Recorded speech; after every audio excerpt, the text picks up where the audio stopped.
کیا وجوہات تھیں کہ آپ صلی اللہ علیہ وسلم نے شام کو اتنا خیر و برکت والا بتایا اور کہا کہ اس کو لازم پکڑ لو؟ ابھی جو موجودہ شام ہے وہ شام نہیں ہے جس کے بارے میں پیش گوئیاں ذکر جو ہے احادیث کے اندر موجود ہے. شام کی پشت پر روس بھی موجود ہے اور اس کے علاوہ ایران بھی موجود ہے، ایرانی طاقتیں بھی موجود ہیں. وہاں جو قیدی تھے ان کے جو واقعات سامنے آئے ہیں، ان کی جو ویڈیوز سامنے آ رہی ہیں، رونگٹے کھڑے کر دینے والے مناظر ہیں. اچھا، جنگ عظیم صوم جو ہے یہ کوئی حدیث سے ثابت ہے؟ کچھ اصل میں جو احادیث مبارکہ کے اندر جو شام کا تذکرہ آتا ہے اس کے اندر لبنان بھی شامل ہے، موجودہ جو لبنان ہے، موجودہ اردن بھی اس کے اندر شامل ہے، فلسطین کا جو مقبوضہ اور غیر مقبوضہ علاقہ ہے وہ سارا اس کے اندر شامل ہے. جب قرب قیامت کی جو علامات ہیں وہ شام کے اندر کئی علامات جو ہے وہ نمودار ہونے والی ہیں. ایک وقت ایسا آئے گا کہ جب کسی کو حق کہنا بھی آپ کے لیے مشکل تر ہو جائے گا. بالکل. اور بلکہ اللہ علیہ وسلم فرمایا کہ اس زمانے میں تم اپنے آپ کو بند کر لینا. مولانا مودودی نے جب یہ بات ذکر کی تو بعض لوگوں نے الزام بھی لگایا کہ آپ اپنے آپ کو مہدی کہہ رہے ہیں. کہنا چاہ رہے ہیں شاید. بڑے بڑے چینلز جو ہے میں نے دیکھا، B B C, C N N, National Geographic, روز سب یہی کچھ دکھا رہے ہیں کہ یار کتنا ظلم تھا اور کتنا کچھ ہو رہا تھا. انفرادیت تو ہم اختیار نہیں کر سکتے کہ بندہ اپنی ذات تک محدود رہے اور بس اسکرولنگ کرتا رہے اور ان ساری چیزوں پر خوش بھی ہوتا رہے، اور اگر پریشان کن حالات ہو تو پریشان ہوتا رہے. تو اللہ کے رسول نے فرمایا کہ یہ جو نجد کا علاقہ ہے عراق کا، تو وہاں سے فتنے بپا ہوں گے اور زلزلے اٹھیں گے. اچھا. اور شیطان کے جو سینگ ہے وہ وہیں سے برآمد ہوں گے. نتائج جو بھی رونما ہو، چاہے ہمارے حق میں ہو یا ہمارے خلاف ہو، اسلام کے حق میں ہو یا اسلام کے خلاف ہو، جد و جہد ہمارا کام ہے. کہیں ایسا تو نہیں ہے کہ ہم بطور مسلمان ٹریپ ہو رہے ہیں اس میں؟ جو بالکل ایسا بھی ہو سکتا ہے، کیونکہ جب 13 دن کے اندر پورا تختہ الٹ گیا ہے تو اگلے 13 دن بعد کیا ہوگا کچھ نہیں کہہ سکتے.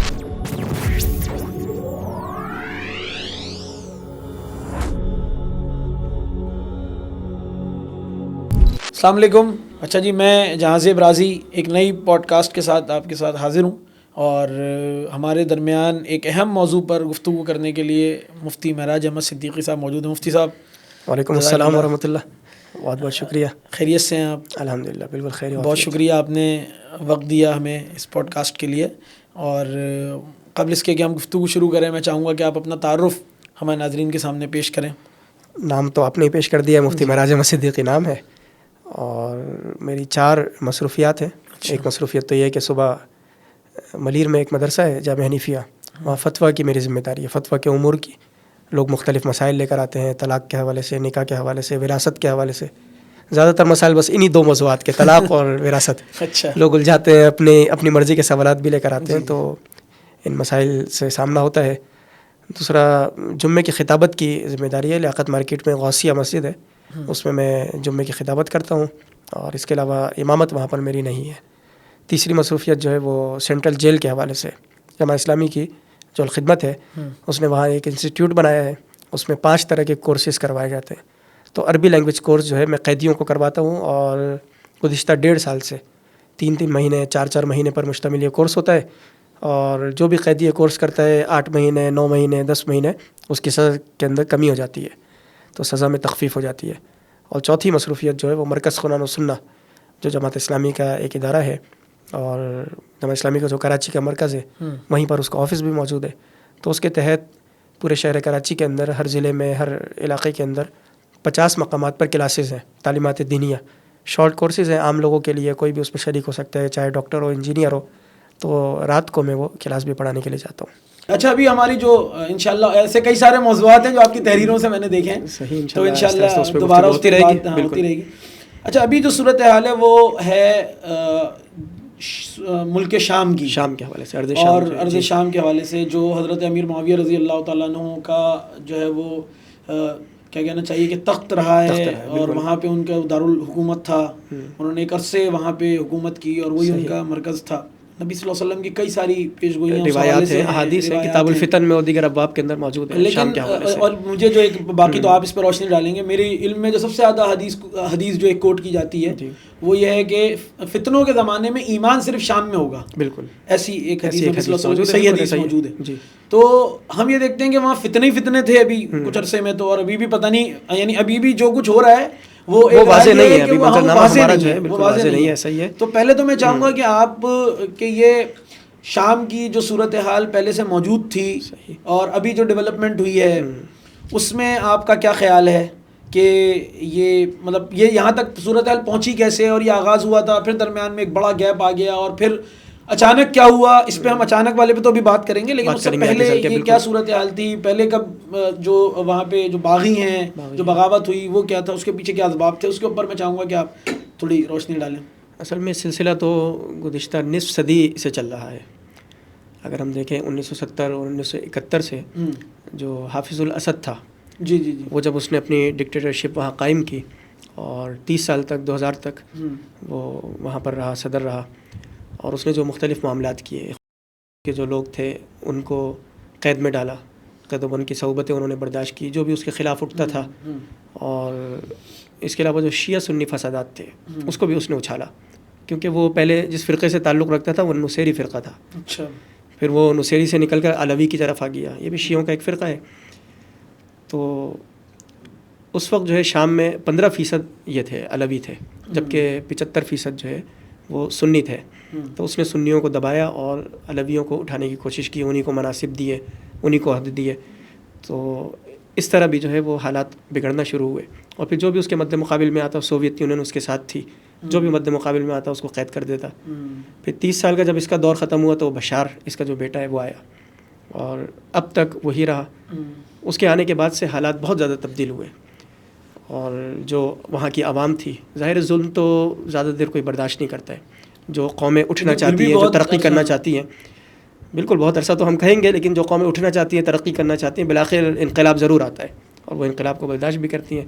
2011 سے یہ سلسلہ جو شروع ہوا ہے، حالات تبدیل ہونا شروع ہوئے ہیں اور بشار کے خلاف لوگوں نے اٹھنا شروع کیا، آواز اٹھانا شروع کی. اس کے نتیجے میں وہ جو سعیدیانہ ایک جیل کا تذکر آتا ہے، سعیدیانہ جیل، وہ بڑی اہم جیل. کہا گیا ہے کہ تقریباً 6 لاکھ کے قریب جو ہے قیدی اس کے اندر موجود رہے ہیں. کئی جو ہے وہاں پر شہید بھی ہو گئے، جاں بحق بھی ہو گئے، کئی ایسے قیدی بھی تھے. تو گزشتہ 14 سال سے جو ہے اس جیل کے اندر جو ظلم و ستم ان لوگوں پر رہا، اور اب جو حالات یکدم تبدیل ہوئے. میرے خیال سے ابھی 26 نومبر کو یہ معاملہ شروع ہوا تھا، اور 26 نومبر سے لے کر 8 دسمبر تک صرف 13 دن کے عرصے کے اندر یہ حالات تبدیل ہوئے. لوگوں نے بغاوت کی ہے. یہ جو 2011 سے مسئلہ شروع ہوا تھا اور بشار نے ان کو، جی آپ یہ کنٹینیو کیجیے گا. میں پوچھنا چاہ رہا ہوں کہ پہلے بھی ہوا تھا 2011 میں عرب اسپرنگ آئی تھی، اس کے نتیجے میں کئی جگہوں پہ یہ تبدیلی آئی تھی، لیکن پھر یہ اچانک سے دوبارہ سے، اچانک تو نہیں، شاید میرا خیال ہے ان کے خلاف کافی ایک پیش قدمی کی تھی، صحیح، لیکن پھر وہ اچانک بیٹھ گئے، مطلب پھر ایک دم سے سناٹا ہو گیا. اصل میں اس کی پش پر تو شام کی پش پر روس بھی موجود ہے، اور اس کے علاوہ ایران بھی موجود ہے، ایرانی طاقتیں بھی موجود ہیں. یعنی یہ پش پناہی اس کی چونکہ کر رہی تھی، اس لیے کسی کے اندر اتنی جرت نہیں ہو سکی کہ وہ اس کا مقابلہ کر سکے. جو بھی سامنے آتا وہ اس کو دبا دیتا. صحیح. اسی لیے جو ہے وہ زیادہ بغاوت کھل کر سامنے نہیں آ سکی. لیکن اب اچانک جو آئی ہے، اس کے حوالے سے بھی ہم خود بھی پریشان ہیں، اور آئندہ 2-3 ماہ جب گزر جائیں گے اس کے بعد یہ حالات ہمارے سامنے آئیں گے کہ ان کے پش پر کون ہے، جنہوں نے انقلاب بپا کیا ہے وہاں پر، تو ان کے پش پر کون ہے. اچھا، کہتے ہیں کہ دشمن کا دشمن بھی دوست ہوتا ہے. جی بالکل. تو اب کیونکہ مڈل ایسٹ کے جو حالات ہیں، خاص طور پہ سیریا کے ساتھ جو ہے، سیریا کے ساتھ فلسطین کا بھی معاملہ لگا ہوا ہے، اور تو اب فلسطین کے معاملے میں ہی دیکھیں، ہاں، یعنی 2023 سے سلسلہ چل رہا ہے، 7 اکتوبر سے. جی، اور 1 سال سے زائد وقت گزر چکا ہے، لیکن اب تک کوئی نتائج برآمد نہیں ہوئے. جنگ مسلسل جاری ہے. اہم بات یہ ہے لیکن یہاں 13 دن کے اندر حالات بالکل پلٹ گئے ہیں. جی بالکل. تو یہ ایک حیران کن بات ہے. آپ دیکھیں کہ ہمس نامی ایک شہر تھا، اس کو انہوں نے فتح کیا. حما نامی ایک شہر تھا، اس کو فتح کیا. دمشق کو انہوں نے فتح کیا. حلب کو انہوں نے فتح کیا. پھر دمشق میں ہو گیا، دمشق میں ہو گیا 13 دن. ان کے پیچھے کون ہے، کون ان کی پشپناہی کر رہا ہے، اس کے حوالے سے تو کوئی رائے حتمی نہیں دی جا سکتی ہے. آگے جو حالات ہوں گے تو وہ کیا ہے کہ پاسباں مل گئے کعبے کو صنم خانے سے، بالکل ایسے ہی ہو سکتا ہے. صنم خانے سے پاسباں مل گئے. لیکن جو بالکل خوش کن حالات جو ہیں، جو ہمارے لیے اطمینان بخش حالات ہیں، وہ سب سے بڑی بات جو ہے وہ سعیدیانہ جیل کے حوالے سے، کہ وہاں جو قیدی تھے ان کے جو واقعات سامنے آئے ہیں، ان کی جو ویڈیوز سامنے آ رہی ہیں، رونگٹے کھڑے کر دینے والے مناظر ہیں. ایسے یہ تو ہے کہ اور سنا ہے کہ کسی جیل میں، اسی جیل میں شاید بار کوڈ بھی لگا ہوا ہے، اور بار کوڈ کی وجہ سے لوگ، یعنی سب کچھ ہونے کے باوجود بھی قیدی باہر نہیں آ پا رہے. اچھا، اس حوالے سے نبی مہربان صلی اللہ علیہ وسلم کی کئی ساری احادیث بھی ہمیں نظر آتی ہیں جو قرب قیامت سے متعلق ہیں. میں چاہوں گا کہ آپ خاص طور پہ اس کے حوالے سے ہمیں بتائیں کہ یہ حالات، یعنی وہ ایک تو احادیث کیا ہیں اللہ کے وسلم کی کیا پیش گوئی ہے، اور ملک شام میں ایسا کیا ہے، کیا اس کی تاریخی حیثیت کیا ہے، خاص طور پہ تاریخی حیثیت کے اعتبار سے جو ہے وہ جی کہاں سے ہم شروع کریں. ہم یعنی کہ جب یہ بنو امیہ کا یہ تخت تھا وہاں سے شروع کریں یا اس سے پہلے سے، کیونکہ نبی صلی اللہ علیہ وسلم کی پیش گوئی تو بہت پہلے کی ہے نا، تو وہ کیا اللہ کے نبی صلی اللہ علیہ وسلم کے سامنے وہ کیا ایسی چیزیں تھیں، کیا ایسے معاملات تھے جس کے لیے آپ صلی اللہ علیہ وسلم نے یہ پیش گوئیاں کی ہیں، ان کے حوالے سے آپ نے اصل میں وہ احادیث بیان کرنے سے پہلے میں چاہوں گا کہ ایک حدود اربع جو ہے شام کا جی ہمارے سامنے آئے. ابھی جو موجودہ شام ہے وہ شام نہیں ہے جس کے بارے میں پیش گوئیاں ذکر جو ہے احادیث کے اندر موجود ہے، یہ اس شام کا ایک حصہ ہے. اچھا، اصل میں جو احادیث مبارکہ کے اندر جو شام کا تذکرہ آتا ہے اس کے اندر لبنان بھی شامل ہے، موجودہ جو لبنان ہے، موجودہ اردن بھی اس کے اندر شامل ہے، فلسطین کا جو مقبوضہ اور غیر مقبوضہ علاقہ ہے وہ سارا اس کے اندر شامل ہے. تو قرآن کریم کے اندر بھی بعض مفسرین کی رائے ہے یہ جو ارض مقدسہ کا تذکرہ آتا ہے، حضرت موسیٰ علیہ السلام کی قوم کو اللہ تعالیٰ نے حکم دیا تھا کہ ادخلوا الارض المقدسہ، ارض مقدسہ میں داخل ہو جاؤ. تو ایک رائے یہ بھی ہے کہ اس سے مراد جو ہے سرزمین شام ہے، اور انبیاء کی سرزمین بھی ہے، کیونکہ فلسطین اور شام ایک ہی چیز ہے. تو اس اعتبار سے احادیث کے اندر شام کے حوالے سے کئی روایات نبی کریم صلی اللہ علیہ وسلم کی موجود ہیں. ایک روایت میں آپ فرماتے ہیں کہ دعا فرمائی آپ نے کہ اللہم بارک لنا فی یمنینا اور اللہم بارک لنا فی شامینا، کہ اللہ ہمارے لیے شام کو بھی اور یمن کو بھی باعث برکت بنا دے. تو ایک صحابی آپ کے سامنے موجود تھے، انہوں نے کہا کہ یا رسول اللہ نجد کے لیے بھی آپ دعا کیجیے، نجد جو عراق کا علاقہ ہے اس کے لیے. تو اللہ کے رسول نے فرمایا کہ جو نجد کا علاقہ ہے عراق کا، تو وہاں سے فتنے بپا ہوں گے اور زلزلے اٹھیں گے. اچھا. اور شیطان کے جو سینگ ہے وہ وہیں سے برآمد ہوں گے. تو اسی لیے صرف آپ نے شام کے لیے اور یمن کے لیے آپ علیہ الصلوۃ والسلام نے دعا کی. تو ایک روایت میں یہ بھی آتا ہے کہ آپ نے فرمایا کہ شام کو جو ہے لازم پکڑ لو، علیکم بالشام روایت کے الفاظ ہیں. تو صحابہ نے پوچھا کہ یا رسول اللہ شام کی ایسی کیا خوبی ہے؟ تو فرمایا کہ شام ایک ایسی جگہ ہے کہ جہاں اللہ کے فرشتے جو ہیں وہ پروں میں اس کو ڈھانکے ہوئے ہیں، یعنی باعث برکت جگہ ہے، باعث رحمت جگہ ہے، اور اللہ تعالیٰ کے رحمتوں کے اندر وہ مسلسل وہ جگہ رہتی ہے. اور پھر آپ نے ایک روایت میں یہ بھی فرمایا کہ اللہ تعالیٰ نے خیر کو تقسیم کیا دنیا کے اندر، تو خیر کے 9 حصے ایسے تھے کہ جو شام کے اندر رکھے. اچھا. اور صرف ایک حصہ پوری دنیا کے اندر تقسیم کیا، اور پھر شر کو تقسیم کیا، اور شر کے 9 حصے پوری دنیا کے اندر اور ایک حصہ جو ہے وہ شام کے اندر رکھا گیا. اچھا. تو اس اعتبار سے بھی شام کی بہت زیادہ احادیث کے اندر فضیلت بھی موجود ہے، برکت کا مقام ہے، اللہ کی رحمت کا مقام ہے، اور نبی کریم صلی اللہ علیہ وسلم کی چونکہ دعا بھی ہے برکت کے حوالے سے.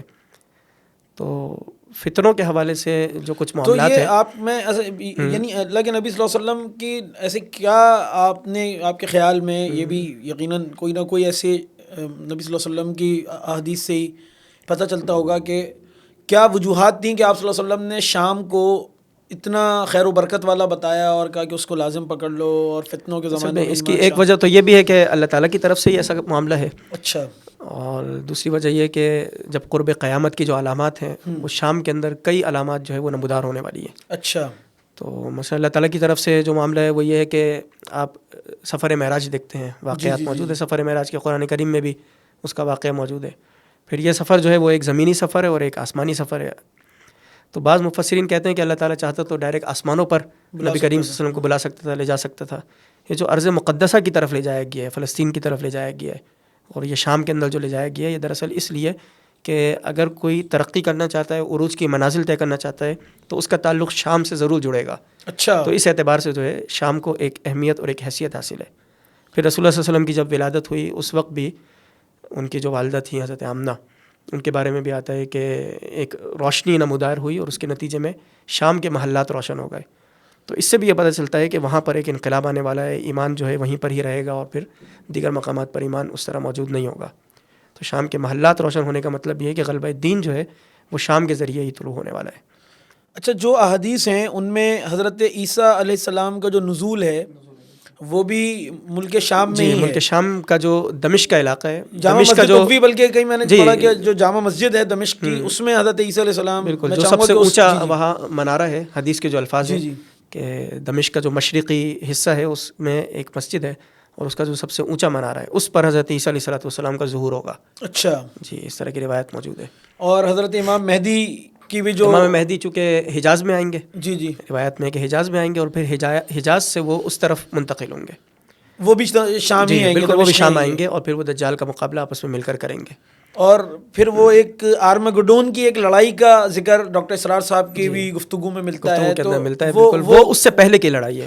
اچھا, وہ جو کہتے ہیں کہ وہ پہلے ایک لڑائی ہوگی, اور حدیث کے الفاظ یہی ہیں کہ ایک طرف عیسائی ہوں گے اور دوسری طرف جو ہے وہ مسلمان ہوں گے, مسلمانوں کا لشکر ہوگا, اور وہ پہلے دن مقابلے کے لیے نکلیں گے, آمنا سامنا ان کا ہوگا, اور اس لشکر کے اندر مسلمانوں کے جتنے بھی لوگ ہوں گے وہ سب شہید ہو جائیں گے, لیکن نہ مسلمانوں کو فتح مل سکے گی, نہ شکست سے دوچار ہوں گے. رات ہو جائے گی, لڑائی ختم ہو جائے گی, اگلے دن دوبارہ سے وہ آئیں گے, اور پھر عیسائی ایک طرف ہوں گے, مسلمانوں کا دوسرا لشکر ہوگا, وہ ان عیسائیوں سے مقابلہ کرے گا, اور ان سب کا مقصد یہی ہوگا کہ یا تو فتح حاصل کرنی ہے یا اپنی جانیں کپا دینی ہے. تو دوسرا دن بھی یہی معاملہ ہوگا, وہ سارے کے سارے شہید ہو جائیں گے, نہ فتح مل سکے گی نہ شکست سے دوچار ہوں گے. تیسرے دن بھی یہی معاملہ دہرایا جائے گا, اور پھر اس حدیث کے الفاظ ہیں کہ چوتھا دن جب آئے گا تو اس وقت جتنے بھی مسلمان دنیا کے اندر موجود ہوں گے وہ سارے شامی لشکر کے اندر ہوں گے, اور وہ عیسائیوں کا مقابلہ کریں گے, اور عیسائیوں کو پھر وہ ختم کر دیں گے. ختم سے مراد یہ کہ ان کو شکست سے دوچار کر دیں گے, اور پھر حضرت عیسیٰ علیہ السلام کا ظہور ہوگا. بالکل. اچھا, ابھی جو ہم صورتحال دیکھ رہے ہیں اس میں تو کہیں کوئی غیر مسلم ہے ہی نہیں. بالکل غیر مسلم ارد گرد نہیں ہے, اور وہ پھر ایک چھوٹا سا حصہ ہے, ہم جن کو غیر مسلم بولتے ہیں وہ الگ بات ہے جی, لیکن ایکچوئل میں تو وہ کلمہ ہی پڑھتے ہیں یا نبی صلی اللہ علیہ وسلم کو نبی مانتے ہیں, اللہ کو وحدہ اللہ شریک مانتے ہیں زبانی, تو دونوں طرف ہیں تو مسلمان ہی ہے دونوں طرف, اور بظاہر تو کوئی انٹری نظر نہیں آتی. بالکل ایسا ہی ہے. لیکن ابھی سنا ہے کہ اسرائیل نے کچھ بمبارڈمنٹ کی ہے, اور وہ یعنی انٹرفیئرنس کرنے کی کوشش کی ہے, اور وہ پورا موقع دے رہے ہیں ان لوگوں کو کہ جو اس وقت یعنی جو باغی تھے, یا کہہ لیں کہ آزادی کے سپاہی کہلائے جا رہے ہیں, تو ان کے وہ پورا سپورٹ کر رہے ہیں.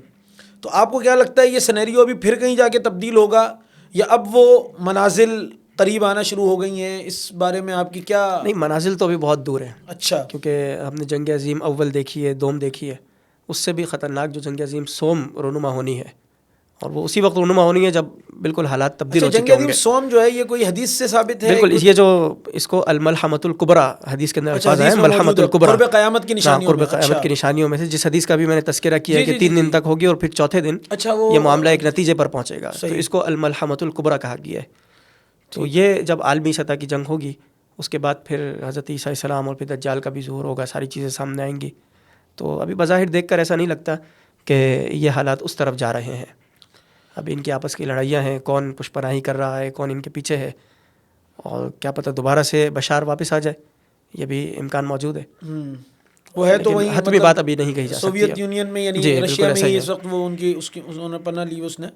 اچھا, ابھی آپ نے کہا اللہ کے نبی صلی اللہ علیہ وسلم نے فرمایا کہ 9 حصے جو ہیں وہ خیر کے شام میں ہے, اور ایک حصہ پوری دنیا کے اندر ہے. اسی طرح آپ نے کہا کہ تم پر لازم ہے کہ تم شام کو لازم اس کو پکڑ لو, لازم پکڑ لو, علیکم بالشام کے الفاظ آتے ہیں. جو ہماری ایک بڑی تعداد امریکہ, کینیڈا اور یورپ کی طرف ہجرت کر رہی ہے, تو آپ کا کیا خیال ہے کہ اس میں کوئی یعنی یہ کوئی میسج ہے ہمارے لیے کہ ہمیں وہاں بھی ہجرت کر لینی چاہیے, اور یعنی ایمان کے حوالے سے, اور کیا مطلب ہم تو خیر کی تلاش, خیر کی سرزمین تو امریکہ, یورپ اور کینیڈا ہے نا, آسٹریلیا ہے. ظاہر پاکستان کے اندر تو اس طرح حالات نہیں ہیں, یعنی ہم جس کو خیر کہہ رہے ہیں وہ خیر تو دنیاوی اعتبار سے جسے ہم کہہ رہے ہیں, ہاں مطلب خیر تو خیر ہی ہے. اب دنیاوی وہاں پہ دین بھی بظاہر لوگوں کو ایسا لگتا ہے کہ محفوظ ہی ہے, بھائی اتنی اچھی نمازیں ہو رہی ہیں, لیکن ان کی جو اگلی نسلیں ہیں وہ تو محفوظ نہیں ہے نا. ہاں, تو جو لوگ جا رہے ہیں وہ تو محفوظ ہیں. خیر کے حوالے سے کیا ہجرت وہاں پہ کرنی چاہیے, کرنی پڑے گی لوگوں کو, کیا ہوگا؟ اس طرح کی ایک روایت جمع ہوں گے جس طرح آپ نے کہا. ایک روایت اور بھی ہے رسول اللہ صلی اللہ علیہ وسلم کی, جس میں آپ نے فرمایا کہ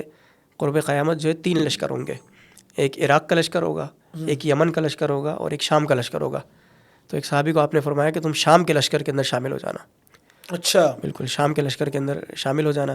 ایک اور روایت سے یہ پتہ چلتا ہے کہ نبی صلی اللہ علیہ وسلم نے ایک صحابی سے پوچھا, غالباً حضرت ابو سعید خدری رضی اللہ تعالیٰ عنہ تھے, بلکہ حضرت ابو ذر غفاری رضی اللہ تعالیٰ عنہ تھے.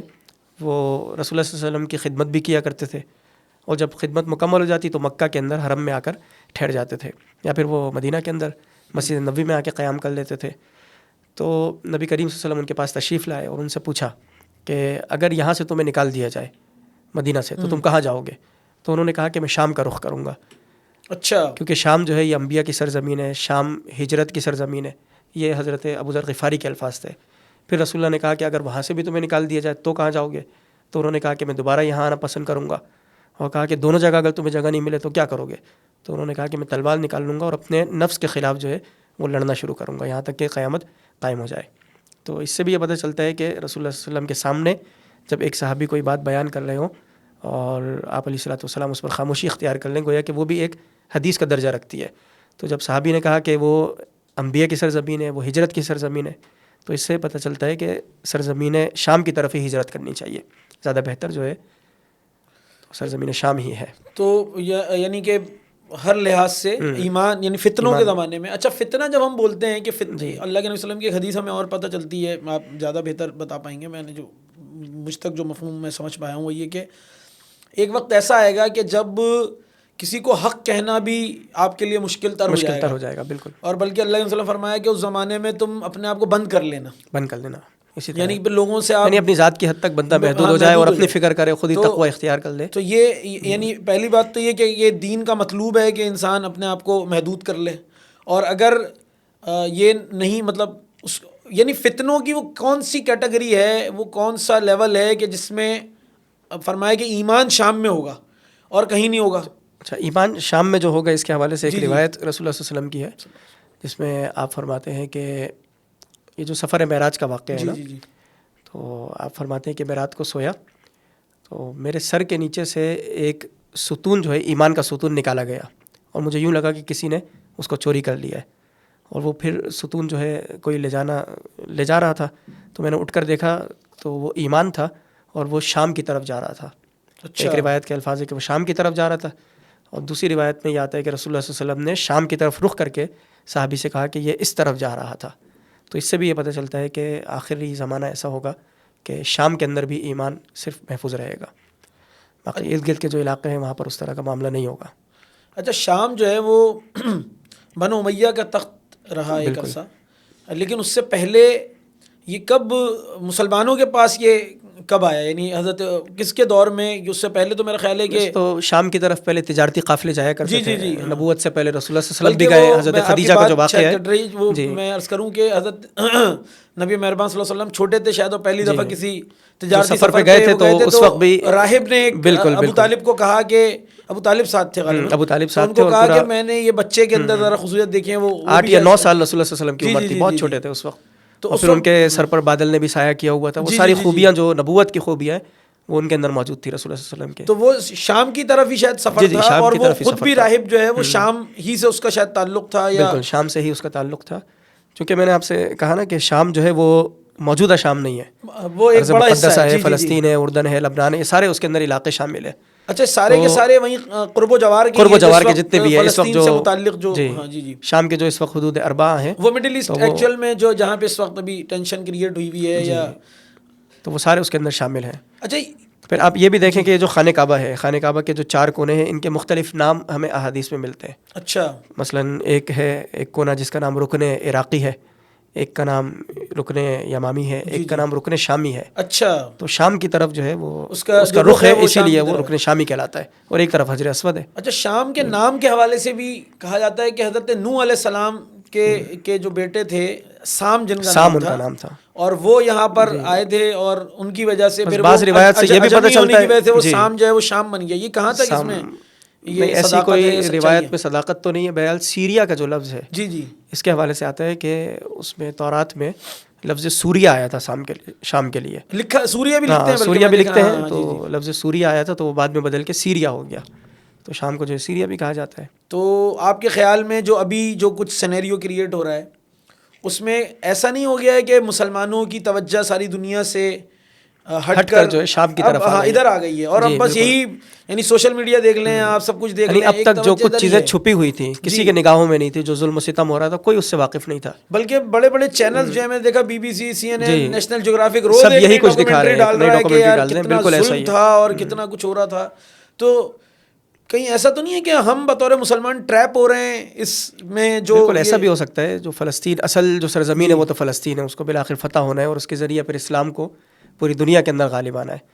جو ابھی ملحمۃ الکبریٰ والی روایت آئی تھی تو اس میں بھی یہی پتہ چلتا ہے کہ حضرت عیسیٰ علیہ السلام کا جب ظہور ہوگا تو اس کے بعد حجاز سے جو ہے وہ امام مہدی بھی اس طرف نقل مکانی کریں گے، منتقل ہو جائیں گے.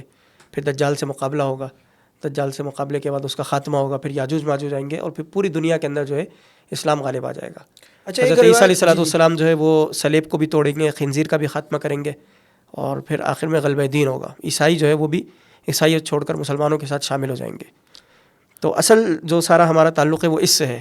اس طرف رخ کرنے کے بجائے جو ہے اگر ہم شام کو ہی دیکھتے رہیں اور اس کے حالات کا ہی جائزہ لیتے رہیں، اسی کو پڑھتے اور پھر بیان کرتے رہیں، تو پھر اصل چیز سے ہم ہٹ جائیں گے. جو بیت المقدس ہے، جو مسلمانوں کا قبلہ اول ہے، اور اسی کے ذریعے جو ہے اصل میں شاید میرا خیال ہے کہ یہ تو اس میں کسی حد تک تو کامیابی سوشل میڈیا پہ اور باقی جگہوں پہ ہمیں ایسا لگ رہا ہے کہ یہ ہوا ہے. ایسا نہیں ہے کہ وہاں نہیں ہو رہا تھا، وہاں پہ ظلم کم نہیں تھا اور کم نہیں تھا. بالکل سب چیزیں ہیں، مطلب وہ بھی اچھا ہو رہا ہے، اچھا ہو رہا ہے. وہ جو سیدیانہ جیل ہے اس حد تک تو بہت اچھا ہو رہا ہے. کیونکہ ایک کی ویڈیو بھی میں دیکھ رہا تھا کہ 17 سال ہو چکے ہیں، اس نے روشنی نہیں دیکھی ہے. صحیح ہے، 17 سال کے بعد روشنی دیکھی ہے. ایک بھائی جو ہے وہ قید تھا اور اس کی بہن کو جو ہے ویڈیو کال کروائی گئی، تو وہ بہن دیکھ کر حیران رہ گئی اور بہت زیادہ اس کے آنسو وہ بہہ رہے تھے. 10 سال کے بعد ایک بچہ اپنی ماں سے ملا تو وہ لپٹ کر جس طرح اس سے رو رہی تھی اور اس کو پیار کر رہی تھی، اس کے بوسے لے رہی تھی. یعنی ایک حیران کر دینے والے مناظر ہیں. یعنی لوگ بعض تو پھٹی کی پھٹی رہ گئی. یعنی بعض تو ایسے بچے ہیں جو وہیں پر جیل کے اندر پیدا ہوئے، ان کو پتہ ہی نہیں ہے. وہ سمجھتے ہیں کہ ایک ماں کے پیٹ سے نکل کر دوسرے ماں کے پیٹ میں آ گئے، دنیا انہوں نے کبھی نہیں دیکھی. وہ بچے بھی جو ہے آج رہا ہو رہے ہیں. تو اس حد تک تو ہمارے لیے اچھے اور خوشخبری ہے. لیکن اس کے پس منظر میں جو کچھ ہے اس کے حوالے سے ابھی کچھ بھی نہیں کہا جا سکتا. 1-2 مہینے گزر جائیں، اس کے بعد پھر صورتحال سامنے آئے تو ہی صحیح تبصرہ کیا جا سکتا ہے. اور پتہ نہیں کتنے مہینوں کے بعد، کیونکہ جب 13 دن کے اندر پورا تختہ الٹ گیا ہے تو اگلے 13 دن بعد کیا ہوگا کچھ نہیں کہہ سکتے. اچھا، ایسا ہوتا ہے مطلب صرف یہی نہیں، ابھی بنگلہ دیش میں بھی بنگلہ دیش کے اندر بالکل واقعہ ہوا ہے. مہینے ڈیڑھ کے اندر سارا کچھ وہاں پہ بھی سب کچھ ایک دم پلٹ گیا. تو ایسا ہوتا ہے، انقلابات تو ایسے ہی آ جاتے ہیں. مطلب یہ کہ کوئی بھی ایک واقعہ وجہ بنتا ہے اور اس کے بعد پھر اچھا ہمیں اللہ کے نبی وسلم کی حدیث بھی ملتی ہے کہ جی آخر میں جب پوری دنیا جو ہے وہ آلودگی سے، شرک سے، اللہ کی نافرمانی سے اٹ جائے گی، تو صرف مکہ جو ہے اور مدینہ، یہ 2 شہر محفوظ رہیں گے. اور نبی مہربان صلی اللہ علیہ وسلم نے جو امام مہدی کا ظہور ہے وہ حتیم میں وہ شاید بیٹھے ہوں گے اور لوگ جا کے ان کو یعنی لوگ اسی فتنے سے تنگ آ کے، تو جب لوگ آئیں گے اور پوچھیں گے کہ جی آپ ہمیں آپ شریف، یعنی آپ نیک آدمی، اللہ کے نیک آدمی معلوم ہوتے ہیں اور ہم چاہتے ہیں کہ آپ کے ساتھ ہم آپ کے ہاتھ پہ بیعت کر لیں اور آپ کے ساتھ کھڑے ہو جائیں، تو وہاں پہ تو پتہ چلتا ہے کہ صرف ان 2 جگہوں کے اوپر صورتحال بہتر ہوگی. اس کا مطلب ہے کہ باقی جگہوں پہ صورتحال تو اچھی نہیں ہوگی. تو یہ کیا آپس میں کنیکٹیوٹی ہے کہ امن ایمان شام میں ہوگا لیکن دنیا فتنوں سے اٹ چکی ہوگی اور صرف مکہ اور مدینہ محفوظ ہوگا، اور وہیں حضرت امام مہدی کا ظہور ہوگا اور وہاں سے لوگ پھر آئیں گے، اور بلکہ ساری دنیا سے کئی لشکر آ کے ملیں گے. 80,000 شاید لشکر ہوں گے جو روایات میں آتا ہے. ایک لشکر میں 80,000 لوگ ہوں گے اور ان کے پاس جھنڈے ہوں گے. مشہور روایت ہے تمیم داری رضی اللہ عنہ والی روایت، آپ نے سنی ہوگی کہ وہ ایک سمندر میں سفر کر رہے تھے تو کشتی ان کی مدینہ میں آنے کے بجائے جو ہے مدینہ کی طرف رخ کرنے کے بجائے ادھر ادھر ہو گئی، اور پھر وہ 1 مہینہ جو ہے سمندر کے اندر بھٹکتے آئے، اور پھر وہ ایک جزیرے کی طرف پہنچے. جزیرے میں اتر کر وہ جب آگے گئے تو انہوں نے دیکھا کہ ایک عجیب و غریب سی چیز ہے جس کے بہت لمبے لمبے بال ہیں، اور وہ اس کا چہرہ بھی بالوں کے اندر چھپا ہوا ہے. پتہ نہیں چل رہا تھا کہ اس کا چہرہ آگے کی طرف ہے یا پیچھے کی طرف ہے. پھر جب وہ اس سے ہم کلام ہوئے تو اس نے کہا کہ تمہارا انتظار جو ہے آگے ایک شخص ہے وہ کر رہا ہے، اس سے جا کر ملو. تو تمیم داری جب ان کے پاس گئے تو اس نے کہا کہ میں دجال ہوں. مختلف سوالات اس سے ہوئے اور پھر سوالات کے بعد اس نے کہا کہ میں دجال ہوں. تو اس کے اندر اس نے یہ کہا تھا اس دجال نے کہ مجھے جب نکالا جائے گا، جب یہ ساری علامات سامنے آ جائیں گی اور پھر مجھے یہاں سے رہا کیا جائے گا، وہ اس وقت وہ اس کیفیت میں تھا کہ اس کے دونوں ہاتھ جو ہے پیچھے کی طرف تھے اور وہ زنجیروں کے اندر جکڑا ہوا تھا. تو اس نے کہا کہ مجھے نکالا جائے گا تو میں دنیا کے اندر 40 دن میں پوری دنیا کے اندر میں ہر ملک کے اندر سفر کروں گا، اور ہر جگہ کی بھاگ دوڑیں میرے ہاتھ میں ہوں گی سوائے مکہ اور مدینہ کے. اس کے علاوہ میں ہر جگہ پر جاؤں گا اور وہاں جا کر جو ہے ساری چیزوں پر میں قبضہ کر لوں گا. اور پھر حضرت تمیم داری جب واپس آئے اور رسول اللہ صلی اللہ علیہ وسلم سے ان کی ملاقات ہوئی تو اس واقعے کا ذکر کیا. پھر رسول اللہ نے لوگوں کو اکٹھا کیا اور پھر یہ واقعہ سنایا. تو اس سے بھی یہ بات جو ابھی آپ کہہ رہے ہیں کہ مکہ اور مدینہ تک ایمان رہ جائے گا اور باقی جگہوں پر نہیں ہوگا، وہ محفوظ نہیں ہوں گی، تو اس سے یہ بھی پتہ چلتا ہے. لیکن ساری روایات کو جب ہم جمع کرتے ہیں، اکٹھا کرتے ہیں، تو اس سے یہ بھی پتہ چلتا ہے کہ ارض مقدسہ بھی بڑی اہمیت کی حامل ہے، اور سرزمین شام بھی جو ہے وہ فتنوں کے زمانے کے اندر ایمان وہاں پر بھی موجود ہوگا، کیونکہ حرمین کے بارے میں تو یہ کہا جاتا ہے نا کہ وہاں پر تو خون نہیں بہایا جا سکتا ہے. صحیح، بالکل.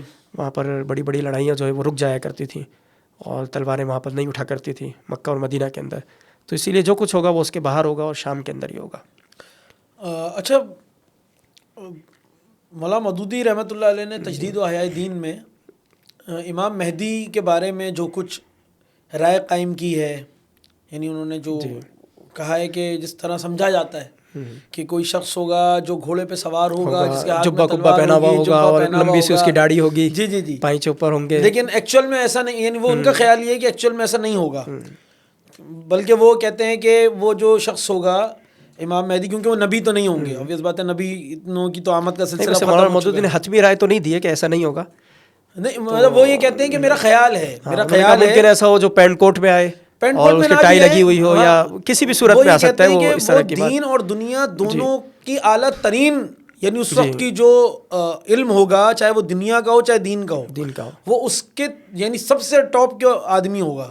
وہ ایسا نہیں ہوگا ساری ٹیکنالوجی سے آراستہ ہو کر آئے گا. بالکل صحیح ہے.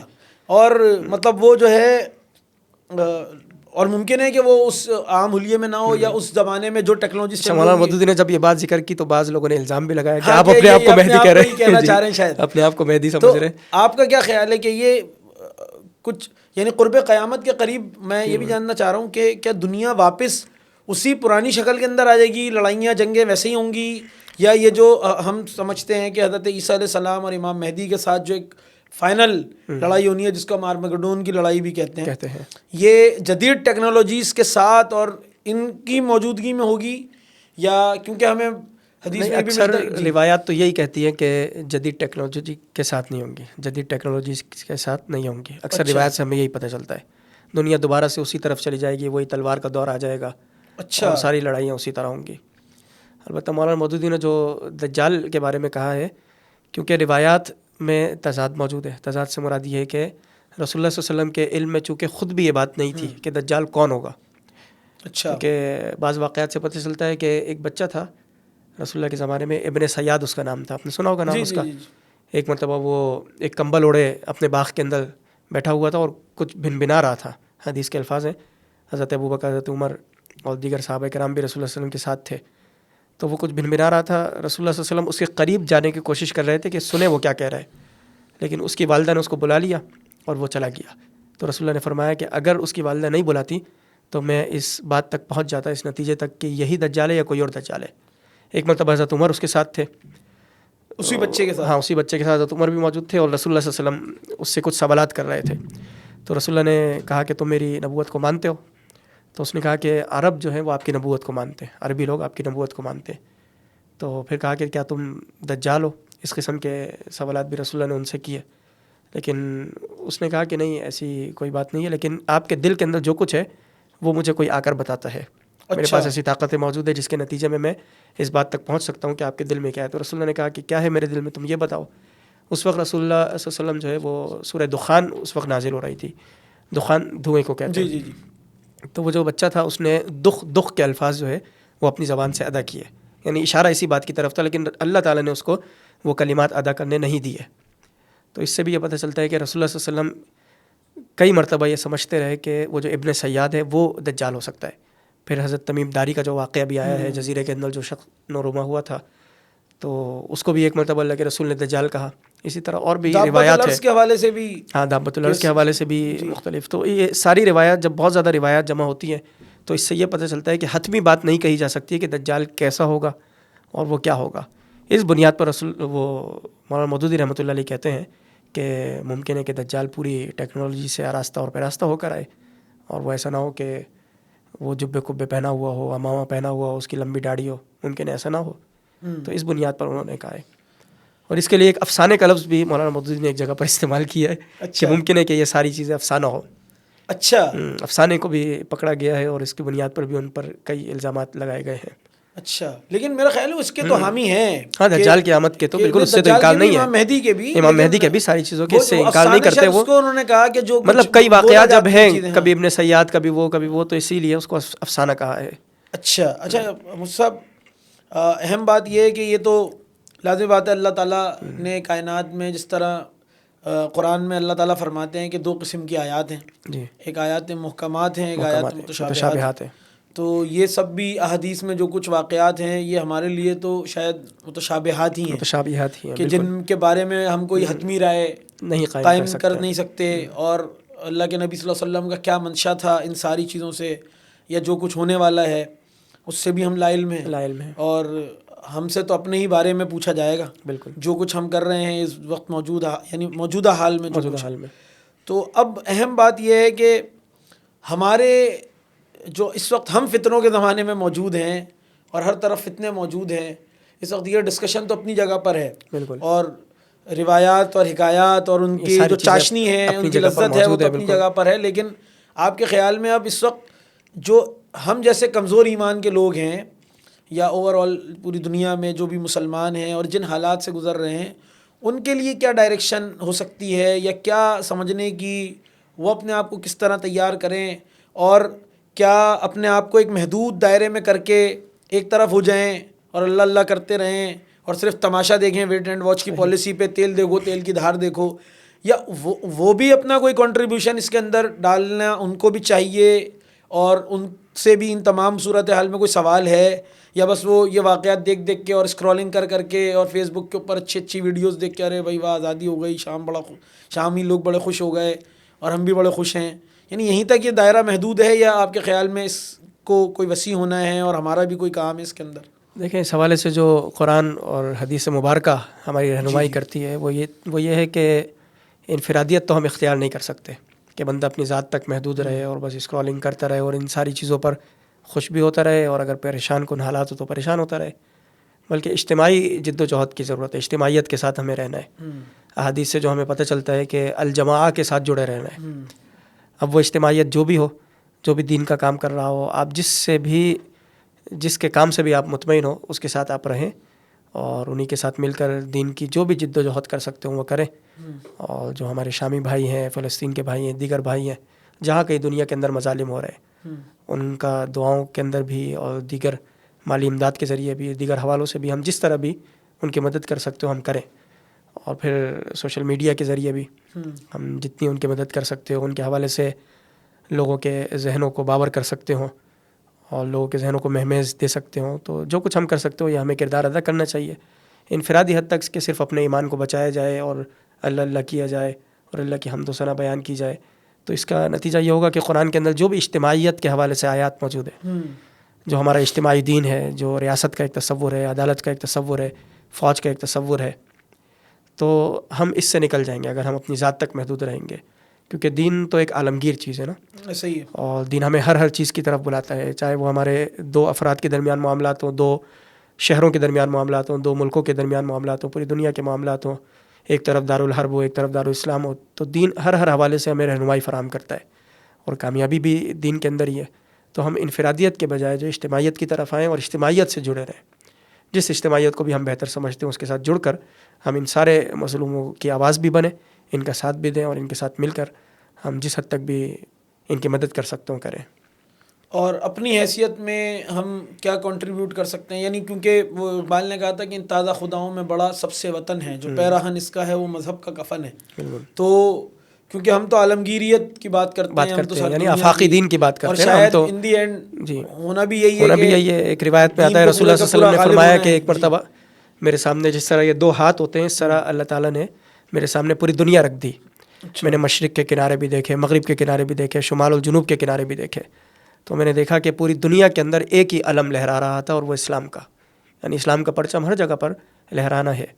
ہمارا کام، ہماری ذمہ داری یہ نہیں ہے کہ ہم اسلام کا پرچم ہر جگہ لہرا دیں. جد و جہد ہمارا کام ہے، نتائج جو بھی رونما ہو، چاہے ہمارے حق میں ہو یا ہمارے خلاف ہو، اسلام کے حق میں ہو یا اسلام کے خلاف ہو، جد و جہد ہمارا کام ہے. تو ہم انفرادی سطح پر جس طرح سے بھی جد و جہد کر سکتے ہو ہمیں کرنی چاہیے، اپنی صلاحیتوں کے ذریعے، اپنے مال کے ذریعے، اپنے وقت کے ذریعے، اپنی قربانیوں کے ذریعے، جس پیرائے میں بھی ہم کر سکتے ہو کریں. ٹھیک ہے، جزاک اللہ خیر مفتی صاحب، آپ کا بھی بہت بہت شکریہ. آپ نے بڑے قیمتی اوقات میں سے ہمیں وقت دیا، اور میرا خیال ہے کہ ناظرین کو ایک اچھی سیر حاصل گفتگو، اور خاص طور پہ جو کنفیوژنز شاید تھیں، خاص طور پہ ملک شام کے حوالے سے بھی اور اس کے واقعات کے حوالے سے بھی، اور نبی صلی اللہ علیہ وسلم کی جو پیش گوئیاں ہیں اور ہمارا اس کے اندر کیا کردار ہو سکتا ہے اور آگے آنے والا جو وقت ہے اس میں ہم کس طرح اپنے آپ کو پیش کر سکتے ہیں. آپ نے بہت اچھی اس پہ روشنی ڈالی. انشاءاللہ مختلف موضوعات پہ آپ سے ہم رہنمائی لیتے بھی بہت رہیں گے. شکریہ. اللہ آپ کو بھی جزائے خیر عطا فرمائے. جزاک اللہ. بہت شکریہ.